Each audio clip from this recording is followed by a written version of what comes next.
Morning, এখন বাজে 3:45 আর আমরা যাবো কিন্তু আমাদের সেকেন্ড বাইক ট্রিপ নর্থ বেঙ্গলে। আর আজকে আমাদের গন্তব্য হচ্ছে কিন্তু ঋষভ। আমাদের বাহন ইজ রেডি উইথ আমাদের ড্রাইভার। একদম অন্ধকার থাকতে থাকতে কিন্তু আমরা আমাদের জার্নি স্টার্ট করেছি। আর আমরা এখন যাচ্ছি বালুরঘাট থেকে ডাইরেক্ট ঋষভ। আর তার কিন্তু টোটাল কিলোমিটার হচ্ছে প্রায় 380 কাছাকাছি। তো সামনে আমাদের কিন্তু আজকে সারাদিন অনেকটা পথ।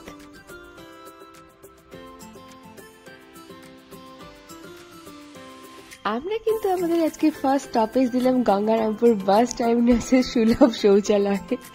একদম ভোর থাকা ধরুন যেটা হয় আর কি। এই যে সামনে রয়েছে পম্পাদি, তার পাশে রয়েছে আমাদের ড্রাইভার দাদা। সকাল সকাল আমরা এখানে সুলভ শৌচালয় আর কি। যাই হোক, এখন সময় সকাল 5টা। আমরা কিন্তু আর কোনো মাঝখানে ব্রেক দেবো না, কারণ সামনে আমাদের কিন্তু অনেকটাই পথ চলা বাকি। আর এখন কিন্তু ধীরে ধীরে দিনের আলো ফুটতে শুরু করে দিয়েছে। আর আমরাও কিন্তু সমান তালে এগিয়ে চলেছি আমাদের গন্তব্যের দিকে।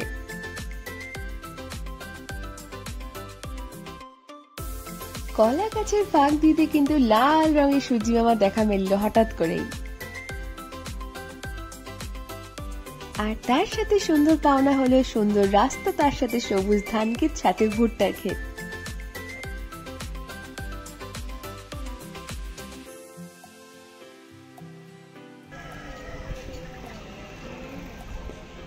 এখন হচ্ছে টি ব্রেক। জায়গাটা আমি ঠিক জানি না, আননোন কোথাও একটা। এই জায়গাটার নাম কি? জায়গাটার রায়গঞ্জ। আচ্ছা, আবার রায়গঞ্জে টি ব্রেক। রায়গঞ্জের টি ব্রেক, জল ব্রেক। ঠান্ডা ভালোই লাগছে এখন। এটা এপ্রিল মাস, কলকাতার দক্ষিণ বরফে পাগল হয়ে যাচ্ছে। ঠান্ডা এই গরম পড়ছে।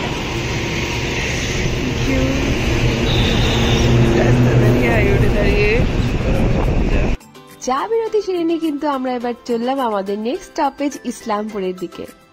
হচ্ছে কেক ব্রেক, ইসলামপুর বাইপাস।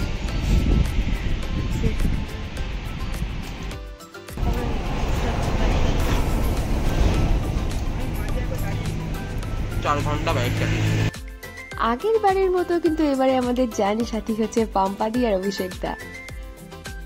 হাইওয়ের পাশে রেস্ট দিতে দেখতে পেলাম কিন্তু রাস্তার ঠিক ওপারে রয়েছে অসময়ের কাশফুল। কাশফুল দেখলে কিন্তু দুর্গাপুজোর কথা মনে পড়ে, যদিও এটা এপ্রিল মাস।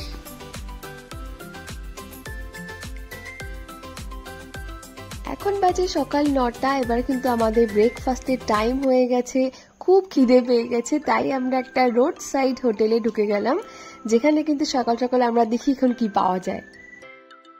ব্রেকফাস্টে রুটি সবজি খেয়ে নিয়ে কিন্তু আমরা আবার আমাদের জার্নি স্টার্ট করেছি। আর এটা কিন্তু ইসলামপুরের রাস্তা। আর ইসলামপুর ঢুকলে কিন্তু আমার মনটা খুবই ভালো হয়ে যায়, কারণ দুপাশে কিন্তু রাস্তার চা বাগান দেখা যায়। আর চা বাগান দেখলে কিন্তু মনটা পাহাড় পাহাড় করে ওঠে। আর দক্ষিণবঙ্গের লোকের কাছে কিন্তু এই চা বাগান মানেই হলো এক টুকরো চোখের শান্তি। চা বাগান ক্রস করে কিন্তু আমরা ইসলামপুর টোল প্লাজার কাছে চলে এসেছি। এবার এখান থেকে আমরা ক্রস করে কিন্তু যাব সামনের দিকে। আর এই জায়গাটাই হচ্ছে কিন্তু মেন।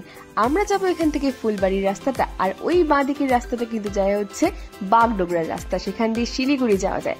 আমরা কিন্তু শিলিগুড়ি ওয়েটা ধরবো না, আমরা ফুলবাড়ি হয়ে গাজলডোবা রাস্তা ধরবো। এই রাস্তাটা কিন্তু ধরার সঙ্গে সঙ্গে আমরা দেখতে পেলাম আমাদের ঠিক বাঁ হাত ধরে যাচ্ছে তিস্তা ক্যানেল। এটা কিন্তু শুনলাম বর্ষার জলে প্রচুর জল থাকে এখানে। আর আমরা কিন্তু বাঁ হাতে তিস্তা ক্যানেল আর ডান হাতে জঙ্গল রেখে এগিয়ে চলেছি তিস্তা ব্যারেজের দিকে।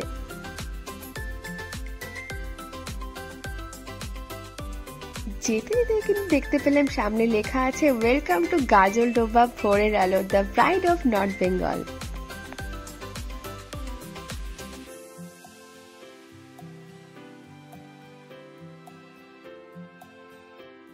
আমাদের সামনে কিন্তু এবার আছে তিস্তা ব্যারেজ, ওই যে বোর্ডে লেখা আছে ওয়েলকাম টু তিস্তা ব্যারেজ।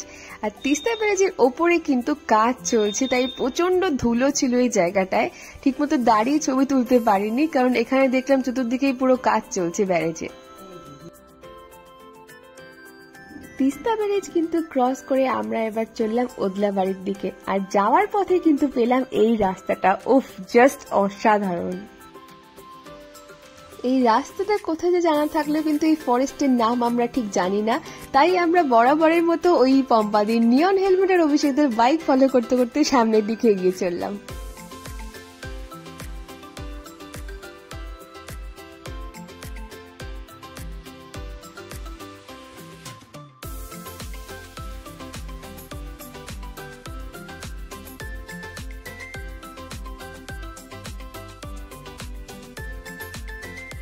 সবুজ এখানে জঙ্গল পেরিয়ে কিন্তু আমরা আবার চা বাগানে ঢুকে পড়েছি, আর এই রাস্তা দিয়ে কিন্তু আমরা এবার যাব গরুবাথানের দিকে।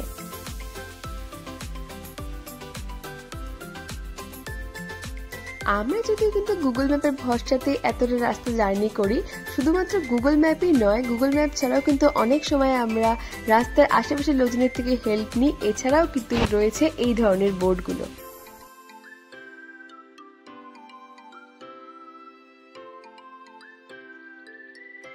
ফাইনালি আমরা এতটা জার্নি করে এসে তেনার দেখা পেলাম, ওই যে গাছপালার ফাঁক ফোকরের মাঝখান দিয়ে দেখা যাচ্ছে পাহাড়। ও ফাইনালি তার দেখা, পাহাড় ইজ লাভ।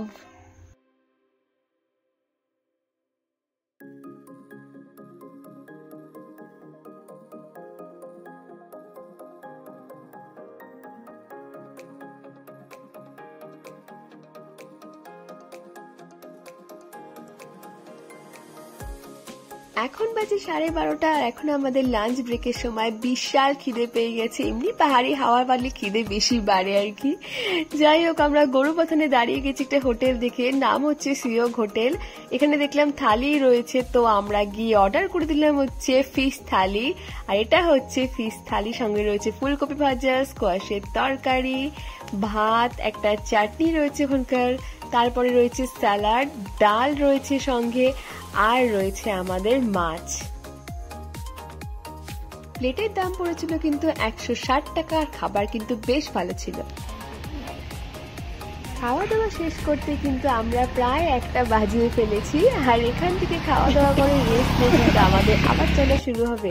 আর গরুবাথানের এখান থেকেই কিন্তু পাহাড়ি রাস্তা, মানে আর কি যেটাকে চড়াই রাস্তা বলে, সেটা শুরু। তার মাঝেই পড়লাম হচ্ছে আমরা ট্রাফিক জ্যামে।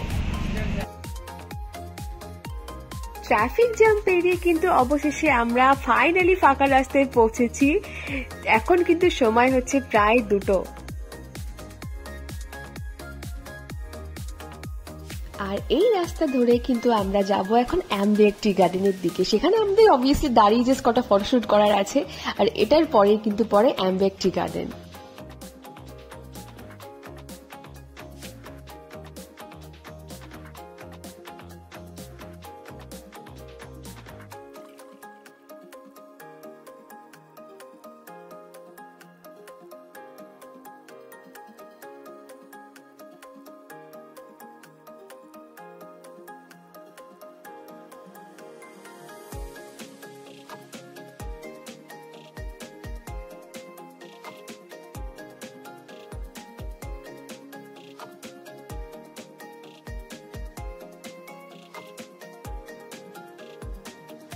আমরা কিন্তু অ্যাম্বিয়েন্ট টি গার্ডেন ক্রস করে চলে এসেছি, ওখানে দাঁড়াতে পারিনি, কারণ ওখানে এতটাই ক্রাউড ছিল আর ভিড় ছিল যে আমরা দাঁড়িয়ে ছবি তুলতে পারিনি।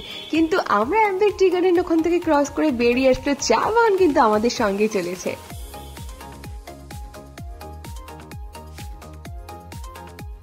দুই ধারে চা বাগান আর সামনে পাহাড় রেখে কিন্তু আমরা এগিয়ে চলেছি আমাদের গন্তব্যের দিকে। আর গন্তব্যের মাঝখানে কিন্তু রয়েছে এইখানে এই বুদ্ধ স্ট্যাচুটা। এটার এক্সাক্ট লোকেশনটা যদিও আমার জানা নেই, কিন্তু এখানে এই রাস্তা দিয়ে ক্রস করতে গেলে কিন্তু এটা সবার সামনেই পড়বে। আর এখন এত সুন্দর হাওয়া দিচ্ছে, সঙ্গে রয়েছে এত সুন্দর একটা দৃশ্য। হচ্ছে চা বাগানের সামনে একটা ভিউ পয়েন্ট, রাস্তা যেতে যেতে আমরা সব দেখতে পেলাম, তো দাঁড়িয়ে গেলাম এখানে। আজকে বেশ হাওয়া দিচ্ছে, না খুব রোদ আছে না খুব ঠান্ডা, সুন্দর একটা ওয়েদার। ওই পাশটায় চা বাগান, আর এর কাছে এখানে বুদ্ধ স্ট্যাচু রয়েছে। আর আমরা এই রাস্তাটা পুরো রাউন্ড করে ঘুরতে ঘুরতে যেখান দিয়ে গাড়ি যাচ্ছে এখান দিয়ে এখন ওপরে উঠবো towards Rishop. So let's go.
কেমন আসছে? ও ঘুমাচ্ছে। আচ্ছা, এখন অনেকটা রাস্তা বাকি আছে, ঘুমালে হবে না প্লিজ। এটা হচ্ছে এখন কোমর ব্যথা হয়ে যাওয়ার জন্য ব্রেক। আর পারা যাচ্ছে না বাইকে বসে।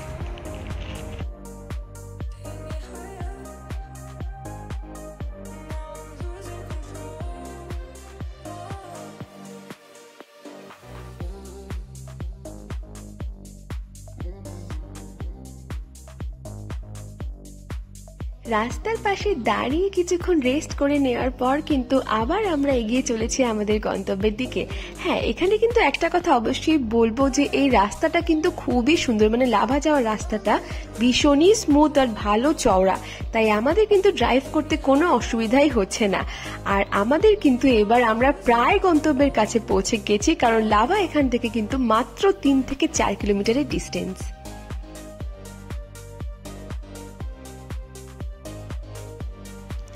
সামনে কিন্তু ওই গ্রিন সাইনবোর্ডে কিন্তু দেখতে পাচ্ছি লাভা মাত্র 0.4 কিলোমিটারের ডিস্টেন্স, তার মানে আমরা লাভা প্রায় পৌঁছে গেছি।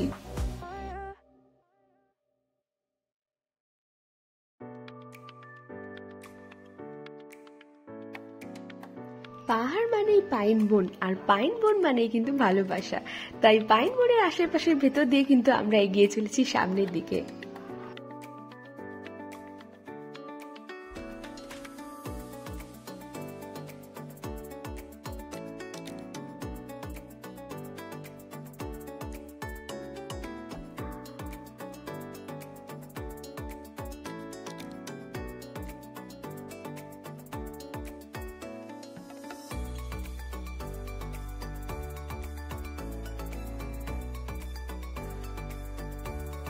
আমরা কিন্তু এবার লাভা টাউনে ঢুকে গেছি। এই যে বাড়ি ঘরগুলো রয়েছে এটাই হচ্ছে লাভা বাজার। এখান দিয়ে কিন্তু ক্রস করতে হবে আমাদেরকে আজকে। আর এখানেও কিন্তু অনেক হোমস্টে রয়েছে, হোটেল রয়েছে, নানা রকম জিনিসপত্র কেনার দোকানও রয়েছে, আপনারা চাইলে এখানেও থাকতে পারেন। এখন আমরা বেসিক্যালি চলেছি লাভা টাউনের মধ্যে দিয়ে। আর হ্যাঁ, লাভা যদি হোমস্টের খবর জানতে চান তাহলে সেটা কিন্তু আমরা ডেসক্রিপশন বক্সে দিয়ে দেবো, সেটা প্লিজ চেক করে নেবেন।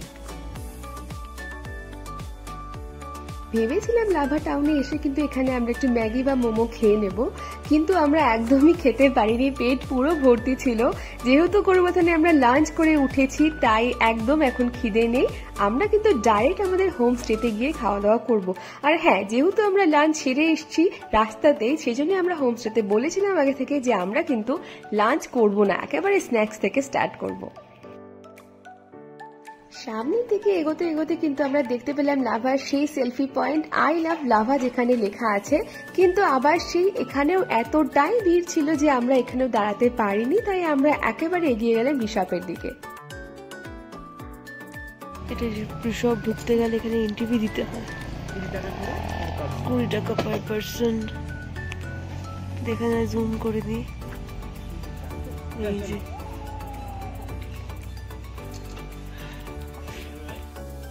চেকপোস্ট ক্রস করে নিয়ে কিন্তু আমরা ঋষভের রাস্তায় উঠে গেছি, কিন্তু ও মাই গড, রাস্তা কি ভীষণ খারাপ, আর তার সঙ্গে রয়েছে যথেষ্ট খাড়াই একটা রাস্তা পাইন বনের মাঝখান দিয়ে। ক্যামেরাতে যদিও বা আলো এসছে, কিন্তু এই জায়গাটা কিন্তু সেই একটা গা ছমছমে ভৌতিক পরিবেশের মতো লাগছিল আমার সেই মুহূর্তে, কারণ বেশ ঠান্ডা একটা ওয়েদার, সঙ্গে আলো আধারে একটা পরিবেশ। এই খারাপ রাস্তা কিন্তু আমরা প্রায় 1.5 থেকে 2 কিলোমিটারের মতো পেয়েছি, তারপর কিন্তু রাস্তা ভালো হয়ে গেছিল, তো সেখানে আমরা গাড়ি এক গিয়ারে চালিয়ে ওপরটা উঠেছিলাম, কারণ রাস্তা যেহেতু খাড়াই ছিল। তারপর কিন্তু যেতে আমাদের কোনো অসুবিধাই হয়নি।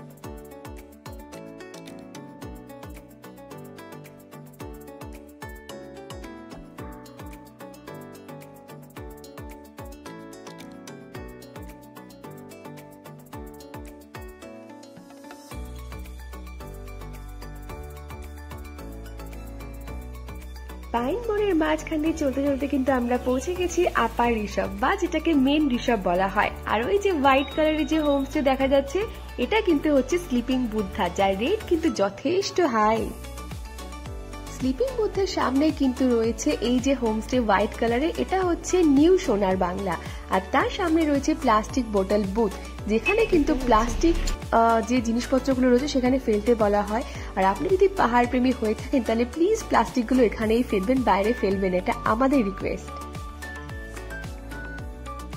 পাহাড়কে কিন্তু প্লাস্টিক ফ্রি একমাত্র আমরা পর্যটকরাই করতে পারি, তাই প্লিজ পাহাড়কে প্লাস্টিক ফ্রি করবেন। ঋষভের সমস্ত হোমস্টে নিয়ে কিন্তু আমরা আমাদের নেক্সট পার্টে ভিডিও বানাবো, সেটা প্লিজ দেখবেন। আর যদি কোনো কোয়েশ্চেন থাকে তাহলে প্লিজ কমেন্ট করে জানাবেন। এবার আমরা কিন্তু আপার ঋষভ থেকে একটু নিচের দিকে, মাত্র 1 কিলোমিটার নিচের দিকে নামবো, কারণ আমাদের হোমস্টে কিন্তু সেখানেই আছে, যার নাম হচ্ছে ব্ল্যাক টিউলিপ। আর ব্ল্যাক টিউলিপ কিন্তু আছে একটা গ্রামের দিকে, সেটার নাম হচ্ছে শাওলে। হ্যাঁ, শাওলে হলো কিন্তু একটা নতুন অফবিট গ্রাম। এখানে একটা কথা বলে রাখি, আপনাদের গ্রুপে যদি বয়স্ক বা বাচ্চা থাকে তাহলে কিন্তু চেষ্টা করবেন আপার ঋষভের দিকে থাকার। ফাইনালি আমরা কিন্তু আমাদের হোমস্টেতে পৌঁছে গেছি। হ্যাঁ, এটাই হচ্ছে আমাদের হোমস্টে ব্ল্যাক টিউলিপ। যদিও আমি ঢোকার সঙ্গে ব্ল্যাক টিউলিপ কোথাও দেখতে পাইনি, কিন্তু এখানে অনেক একদম পাহাড়ি ফুল দিয়ে জায়গাটা সাজানো রয়েছে, দারুণ লাগছিল দেখতে। আর সামনে রয়েছে অনেকটা বড় স্পেস, সেখানে কিন্তু আপনারা গাড়ি নিয়ে আসলে আরামসে পার্কিং করতে পারেন। আমরা কিন্তু আমাদের হোমস্টে সমস্ত ডিটেইলস, থাকা খাওয়া, কতটা ভাড়া লেগেছে, কি সম্পর্কে সমস্ত আমরা পরের ভিডিওতে কিন্তু দেখিয়ে দেবো। সো পরের ভিডিওটা অবশ্যই দেখবেন। আর এই ভিডিওটা কিন্তু আমরা এখানেই শেষ করলাম। সো এবারের মতো টাটা এন্ড বাই বাই।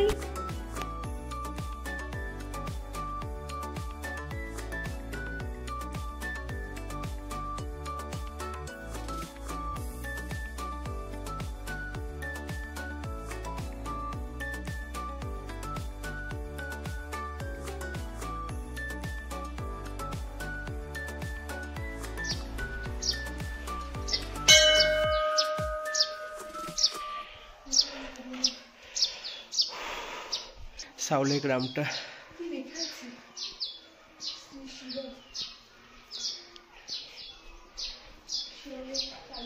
শাওলে।